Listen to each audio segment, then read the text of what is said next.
بھی اہل دل اجالا دیکھ لیتے ہیں، اندھیرے میں بھی اہل دل اجالا دیکھ لیتے ہیں، جب آنکھیں بند کرتے ہیں مدینہ دیکھ لیتے ہیں، جب آنکھیں بند کرتے ہیں مدینہ دیکھ لیتے ہیں۔ اور ضرورت کیا ہے آقا کو کہیں بھی آنے جانے کی، مدینے ہی میں رہ کے ساری دنیا دیکھ لیتے ہیں، مدینے ہی میں رہ کے ساری دنیا دیکھ لیتے ہیں۔ حضرات، میں ایک بار اور اپنے بھائیوں سے مؤدبانہ گزارش کر رہا ہوں کہ میرے بھائی، اگر واقعی آپ اپنے گھر سے یہ نیت کر کے چلے ہیں، ارادہ کر کے چلے ہیں کہ ہم جلسگاہ میں تشریف لے جا رہے ہیں، باہر سے آنے والے علماء کرام شورائے نظام کے نعتیہ کلام اور تقریر کو سننے کے لیے جا رہے ہیں، تو برائے کرم آپ حضرات اپنے بھائیوں کے ساتھ مل کر کے بیٹھ جائیں اور بیٹھ کر کے جلسے کو سماعت کریں، یا افراتفری کا ماحول پیدا نہ کریں۔ دیکھیے حضرات، کمیٹی والوں نے بڑی محنت و مشقت کے ساتھ، بالخصوص حضرت علامہ مولانا حافظ قاری جمیل صاحب قبلہ نے اتنی محنت و کاوش کے باوجود اس عظیم و شان کانفرنس کو سجایا۔ میں گزارش کروں گا آپ تمامی حضرات سے کہ آپ حضرات بیٹھ جائیں، جتنے ہمارے سامنے بھائی کھڑے ہوئے ہیں میں ان سے گزارش کروں گا کہ آپ تمامی حضرات اگر اپنے نبی سے امام حسین سے سچی محبت کرتے ہیں تو برائے کرم بیٹھ جائیں۔ اب اس سے بڑا واسطہ میں آپ کو کوئی نہیں دے سکتا۔ حضرات، بہت اچھی نعت، بہت اچھا کلام آپ نے سماعت کیا۔ محمد غفران رضا صاحب قبلہ سے آپ دیکھ رہے ہیں ممبر نور پہ تشریف فرما علماء کرام، شورائے اعظام اور طلباء کرام کا ایک عظیم قافلہ موجود ہے۔ ممبر نور پہ اصحاب قلم بیٹھے ہیں، قوم کی آبرو ملت کے بھرم بیٹھے ہیں۔ دیکھنے والوں محبت کی نظر سے دیکھو، یہ غلامان شہنشاہ امم بیٹھے ہیں۔ حضرات، حدیث میں آتا ہے، میرے آقا ارشاد فرماتے ہیں، النظر الی وجہ العالم عبادہ، عالم کا چہرہ دیکھنا عبادت ہے۔ آپ علماء کرام بعمل عالموں کے نورانی چہرے کی زیارت کر کے اپنے نامہ اعمال میں نیکیوں کا اضافہ کر رہے ہیں۔ حضرات، میں بڑی تیزی کے ساتھ، مجھے معلوم ہے مریض کو اتنی دوا دینی چاہیے جتنی وہ جھیل سکے۔ کبھی کبھی ایسا ہوتا ہے جب مریض کو زیادہ دوا دے دی جاتی ہے تو وہ ریئیکشن بھی کر جاتی ہے، اس لیے حالات کو سمجھتے ہوئے میں ایک شعر آپ تک پہنچا رہا ہوں۔ بہت دیر سے آپ حضرات خاموشی کا مظاہرہ کر رہے ہیں، اس شعر کو سن کر کے ایک شخص بھی مجمع میں خاموش نہیں رہے گا کہ فولاد کا دل، پتھر کا جگر، سب پارا پارا ہوتا ہے۔ فولاد کا دل، پتھر کا جگر، سب پارا پارا ہوتا ہے۔ جب نام علی کا لیتے ہیں تو میدان ہمارا ہوتا ہے۔ اگر میں حقیقت بیان کر رہا ہوں تو ہاتھ اٹھا کے بولیں سبحان اللہ۔ مولا علی کے نام پہ دونوں ہاتھ اٹھا کے بولیں یا علی۔ فولاد کا دل، پتھر کا جگر، سب پارا پارا ہوتا ہے۔ جب نام علی کا لیتے ہیں تو میدان ہمارا ہوتا ہے، ہمارا ہوتا ہے۔ ارے مہنگائی کا رونا وہ روئے، بازار ہو جس کی نظروں میں۔ مہنگائی کا رونا، آج پٹرول پہ دام بڑھ جاتے ہیں تو لوگ سڑکوں پہ آ جاتے ہیں۔ ابھی پیاز پہ دام بڑھے تو جگہ جگہ پردرشن کیا گیا کہ پی ایم تیرے راج میں گہنے بک گئے پیاز میں، طرح طرح سے پردرشن کیا گیا۔ لیکن ایک امام حسین کا دیوانہ کیا کہتا ہے، میں شعر پیش کر رہا ہوں۔ حسینی بیٹھے ہوئے ہیں، ان علماء کرام کی موجودگی میں ان کے قدموں کی خاک کو اپنے سر کا تاج بنا کر کے یہ شعر آپ تک پہنچا رہا ہوں۔ ایک شخص بھی مجمع میں خاموش نہیں رہے گا کہ فولاد کا دل، پتھر کا جگر، سب پارا پارا ہوتا ہے۔ جب نام علی کا لیتے ہیں تو میدان ہمارا ہوتا ہے۔ ارے مہنگائی کا رونا وہ روئے، بازار ہو جس کی نظروں میں۔ ارے اپنا تو حسین اعظم کے ٹکڑوں پہ گزارا ہوتا ہے۔ مہنگائی کا رونا وہ روئے، بازار ہو جس کی نظروں میں۔ مہنگائی کا رونا وہ روئے، بازار ہو جس کی نظروں میں۔ اپنا تو حسین اعظم کے ٹکڑوں پہ گزارا ہوتا ہے۔ میں نے امام حسین کا نام لیا اور کافی تعداد میں لوگ خاموش رہے۔ یاد رکھو، اگر حسین کی ذات نہ ہوتی تو ہمارے سروں پہ عشق رسول کی ٹوپیاں کون رکھتا؟ اگر امام حسین کی ذات نہ ہوتی تو ہمارے ماتھے سے پریشانیوں کی صلبتوں کو کون دور کرتا؟ اگر امام حسین کی ذات نہ ہوتی تو ہمارے سینے کے کمزور فریم میں عشق رسول کی تصویر کون چسپا کرتا؟ یہ صدقہ ہے کربلا کے شہید اعظم کا، یہ عطیہ ہے کربلا کے امام حسین کا کہ آج ہمارے دلوں میں محبت رسول کے شرارے نظر آ رہے ہیں۔ آج ہمارے سینے کے کمزور فریم میں عشق رسول کی تصویر چسپا نظر آ رہی ہے۔ امام حسین کی بارگاہ میں ایک شاعر نے کہا تھا کہ مقتل کی سرزمین پہ گرا پشت فرس سے، لیکن میرے حسین کی ہمت نہیں ٹوٹی، لیکن میرے حسین کی ہمت نہیں ٹوٹی۔ ارے دیکھ نمازی اسے کہتے ہیں عبادت، ارے گردن پہ چھری چل گئی نیت نہیں ٹوٹی۔ دیکھ نمازی اسے کہتے ہیں عبادت۔ تو میں ایک شعر آپ تک پہنچا رہا ہوں۔ دیکھیے حضرات، آپ نے سنا ہوگا میدان کربلا میں یزید نہیں گیا تھا۔ کبھی آپ نے سنا کہ یزید نہیں گیا تھا؟ کبھی سوچا کہ کیوں نہیں گیا تھا کربلا کے میدان میں یزید؟ میں ایک شعر میں آپ کو پہنچا رہا ہوں، لیکن لگے واقعی حسینی بیٹھے ہوئے ہیں کہ تیر سے، تیگ سے، تلوار سے ڈر لگتا ہے۔ محبت سے بولیے ہاتھ اٹھا کے سبحان اللہ۔ بڑی خاموشی کا مظاہرہ کر رہے ہیں۔ دیکھیے وہ ٹھیک ہو کے بھی بیکار لگنے لگتے ہیں، جو بولتے نہیں ہیں بیمار لگنے لگتے ہیں۔ وہ ٹھیک ہو کے بھی بیکار لگنے لگتے ہیں، جو بولتے نہیں ہیں بیمار لگنے لگتے ہیں۔ اور جناب میرا تعلق ہے اس مدینے سے جہاں غلام بھی سردار لگنے لگتے ہیں۔ جناب میرا تعلق ہے اس مدینے سے جہاں غلام بھی سردار لگنے لگتے ہیں، جہاں غلام بھی سردار لگنے لگتے ہیں۔ نبی کی محبت میں ایک شخص بھی خاموش نہیں رہے گا کہ تیر سے، تیگ سے، تلوار سے ڈر لگتا ہے، جا بجا بکھری ہوئی لاش سے ڈر لگتا ہے، اور اس لیے شام سے کربل میں نہیں آیا یزید، اس لیے شام سے کربل میں نہیں آیا یزید، اس کو زینب تیرے عباس سے ڈر لگتا ہے۔ اس لیے شام سے کربل میں نہیں آیا یزید، اس کو زینب تیرے عباس سے ڈر لگتا ہے، اس کو زینب تیرے عباس سے ڈر لگتا ہے۔ اب آئیے حضرات، میں بڑی تیزی کے ساتھ ایک ایسے شاعر، ایک ایسے نعت خواں کی بارگاہ میں عریضہ پیش کر رہا ہوں جس نے نبی کی نعت پڑھی تقریر۔ اب آئیے حضرات، مزہ بدلنے کے لیے، چاشنی بدلنے کے لیے، سواد بدلنے کے لیے نعت نبی کو سننے کے بعد میں آپ کو تقریر کی دنیا میں لے چل رہا ہوں، کیونکہ جہاں نعت کی حیثیت ایک تلوار کی ہے تو تقریر کی حیثیت اس کی دھار کی ہے۔ نعت دریا ہے تو تقریر اس کی موت، نعت کہکشاں ہے تو تقریر اس کی مسکراہٹ، نعت اگر چمن ہے تو تقریر اس کے پھول، نعت اگر پھول ہے تو تقریر اس پر بکھرنے والی شبنم۔ اور انہی اہتمام پہ چمن کا حسن نکھرتا اور برقرار رہتا ہے۔ لہٰذا آئیے اسی مستحکم رشتے کو برقرار رکھتے ہوئے میں عالم معانی بیان ذی العلم ولی خان حضرت علامہ مولانا محمد عرفان الحق صاحب قبلہ کی بارگاہ میں عریضہ پیش کر رہا ہوں کہ حضرت مائک کا تشریف لائیں اور اپنے بیش قیمت کلمات سے ہم لوگوں کے قلوب کو منور و مجلی فرمائیں۔ نہ چاندی کام آئے گی نہ سونا کام آئے گا، نہ چاندی کام آئے گی نہ سونا کام آئے گا، میرے سرکار کی الفت میں رونا کام آئے گا۔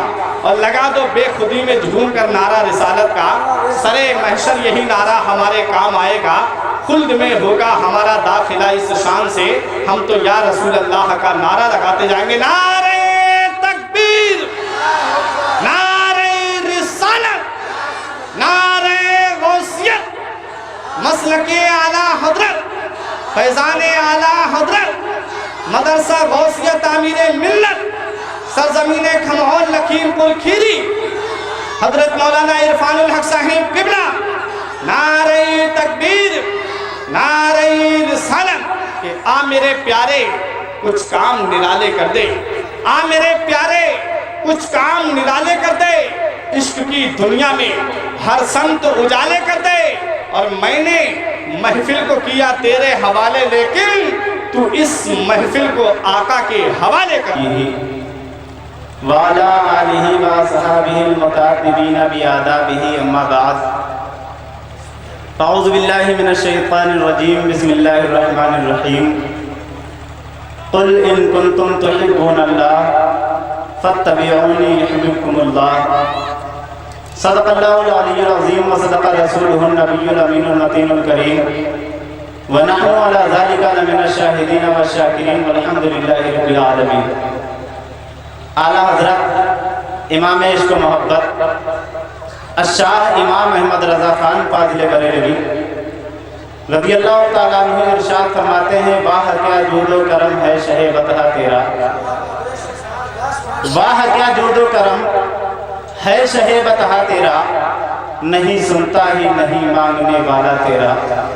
اور یا رسول اللہ، فرش والے تیری شوکت کا علو کیا جانے، فرش والے تیری شوکت کا علو کیا جانے، خسروا عرش پہ اڑتا ہے پریرا تیرا۔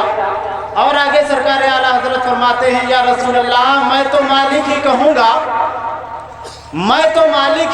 گا کہ ہو مالک کے حبیب، میں تو مالک ہی کہوں گا کہ ہو مالک کے حبیب، یعنی محبوب و محب میں نہیں میرا تیرا۔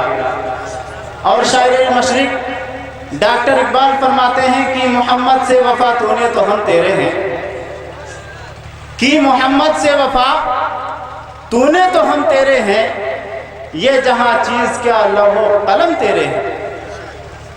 اور ایک شاعر کہتا ہے کہ درس قرآن اگر ہم نے بھلایا ہوتا، درس قرآن نہ اگر ہم نے بھلایا ہوتا، یہ زمانہ نہ زمانے نے دکھایا ہوتا، اور آج بھی ہو جو ابراہیم سا ایما پیدا، آج بھی ہو جو ابراہیم سا ایما پیدا، آج کر سکتی ہے انداز گلستہ پیدا۔ آئیے ہم اور آپ نہایت ہی خلوص و عقیدت کے ساتھ ساری کائنات کے مرکز عقیدت جناب سیدی ابرار و خیار رحمت پروردگار احمد مجتبی محمد مصطفیٰ صلی اللہ تعالیٰ علیہ وسلم کی بارگاہ بے کسفنا میں نہایت ہی خلوص و عقیدت کے ساتھ درود و سلام کی ڈالی محبت کی تھالی میں سجا کر پیش کریں۔ پڑھیں بآواز بلند اللہ رب محمد صلی اللہ علیہ وسلم نحن عباد محمد صلی اللہ علیہ وسلم صلاۃ و سلام علیک یا رسول اللہ صلی اللہ تعالیٰ علیہ وسلم۔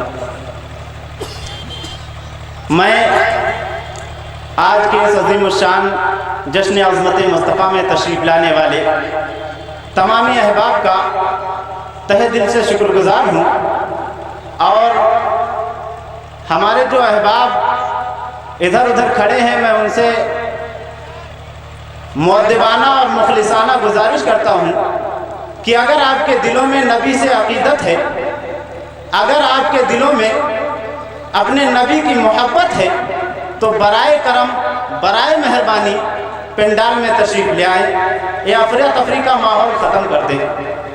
ایک مرتبہ اور درود پاک پڑھیں اللہ رب محمد صلی اللہ علیہ وسلم صلاۃ و سلام علیک یا رسول اللہ صلی اللہ تعالیٰ علیہ وسلم۔ حضرات،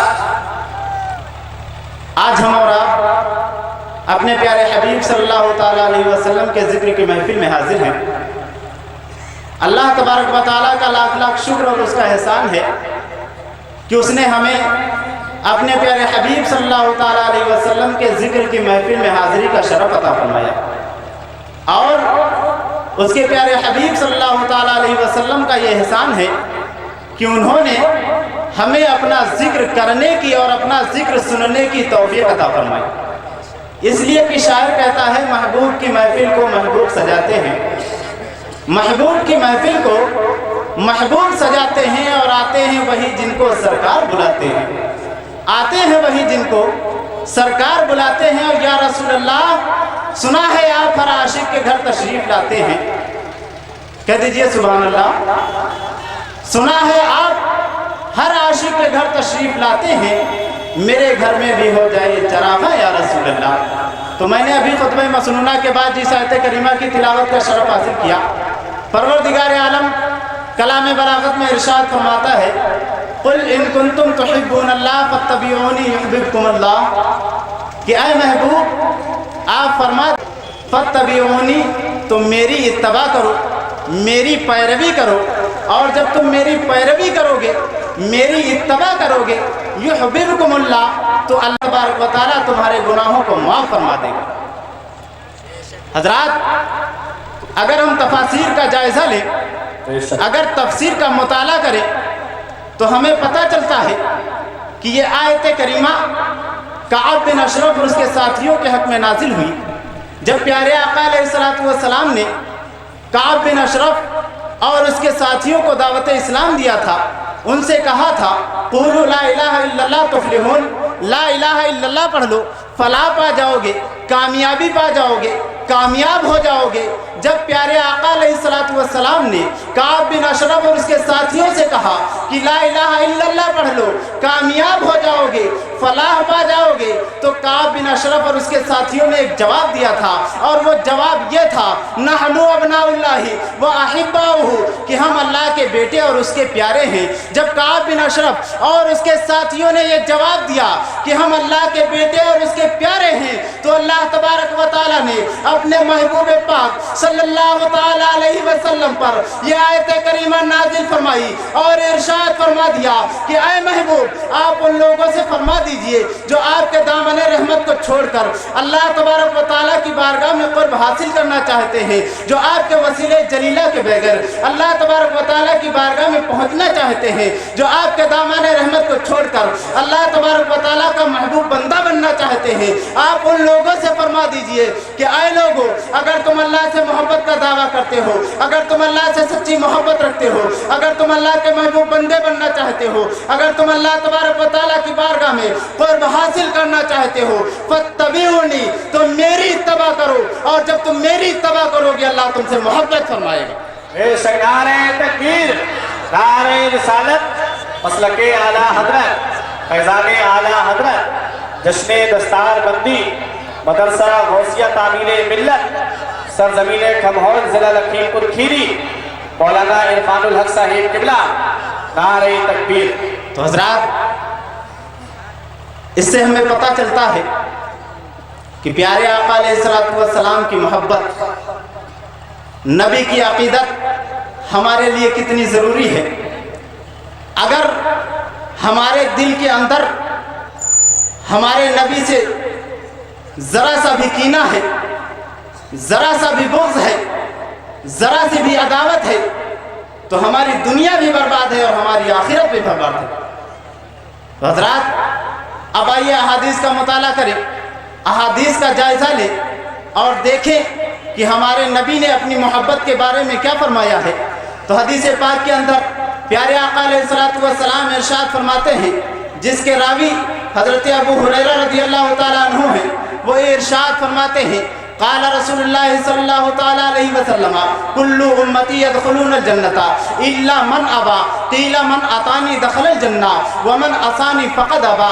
حضرت ابو ہریرہ فرماتے ہیں کہ پیارے آقا علیہ السلام نے ارشاد فرمایا کہ میری پوری امت جنت میں جائے گی۔ صحابہ اکرام نے عرض کیا، یا رسول اللہ صلی اللہ تعالیٰ علیہ وسلم، جب پیارے آقا علیہ السلام نے یہ ارشاد فرمایا کہ میری پوری امت جنت میں جائے گی سوائے منکر کے، تو صحابہ اکرام نے عرض کیا، یا رسول اللہ صلی اللہ تعالیٰ علیہ وسلم، وہ کون سا ایسا بدنصیب انسان ہے، وہ کون سا ایسا بدبخت انسان ہے جس کو جنت میں داخل نہیں کیا جائے گا؟ تو آقا نے ارشاد فرمایا، من آتانی دخل الجنہ، جس نے میری اطاعت کی وہ جنت میں جائے گا، ومن عصانی فقد ابا، اور جس نے میری نافرمانی کی وہ جنت میں نہیں جائے گا۔ بے شک بے شک۔ تو اب ذرا غور کیجئے، جب ہمارے نبی خود فرماتے ہیں کہ جس نے میری اطاعت کی وہ جنت میں جائے گا، حضرات بڑی ہی خوشی کی بات ہے، اور ہم اور آپ جن کا ابھی تک انتظار کر رہے تھے، جن کے لیے یہ سارا انتظام و انصرام کیا گیا، ان سے میری مراد حضرت العلامہ شاہ حضرت علامہ فاروق صاحب قبلہ رضوی ناگپور مہاراشٹرا سے چل کر آپ کے سرزمین کھمول میں آ چکے ہیں۔ سبحان اللہ سبحان اللہ۔ بہت ہی خوشی کی بات ہے کہ جن کے لیے ہم اور آپ آئے ہیں، جن کی تقریر سننے کے لیے ہم اور آپ دور و دراز سے آئے ہیں، وہ مہاراشٹرا سے چل کر ہماری سرزمین کھمول میں آ چکے ہیں۔ لہٰذا آپ لوگ، جو لوگ ادھر ادھر افراتفری کا ماحول بنائے ہوئے ہیں، ان سے میں گزارش کروں گا کہ وہ لوگ جلد سے جلد پنڈال میں تشریف لے آئیں اور علماء اکرام و شعراء اسلام کے خطاب و کلام کو ملاحظہ فرمائیں۔ حضرات، تو پیارے آقا علیہ السلام نے فرمایا میری پوری امت جنت میں جائے گی سوائے منکر کے، یعنی منکر کو جنت میں داخل نہیں کیا جائے گا۔ تو حضرات آپ خود غور کیجئے، آپ خود سوچئے، میں زیادہ کہنا نہیں چاہتا، آپ خود یہ غور کیجئے کہ جب ہمارے نبی نے فرما دیا کہ جو میرا فرما بردار ہوگا،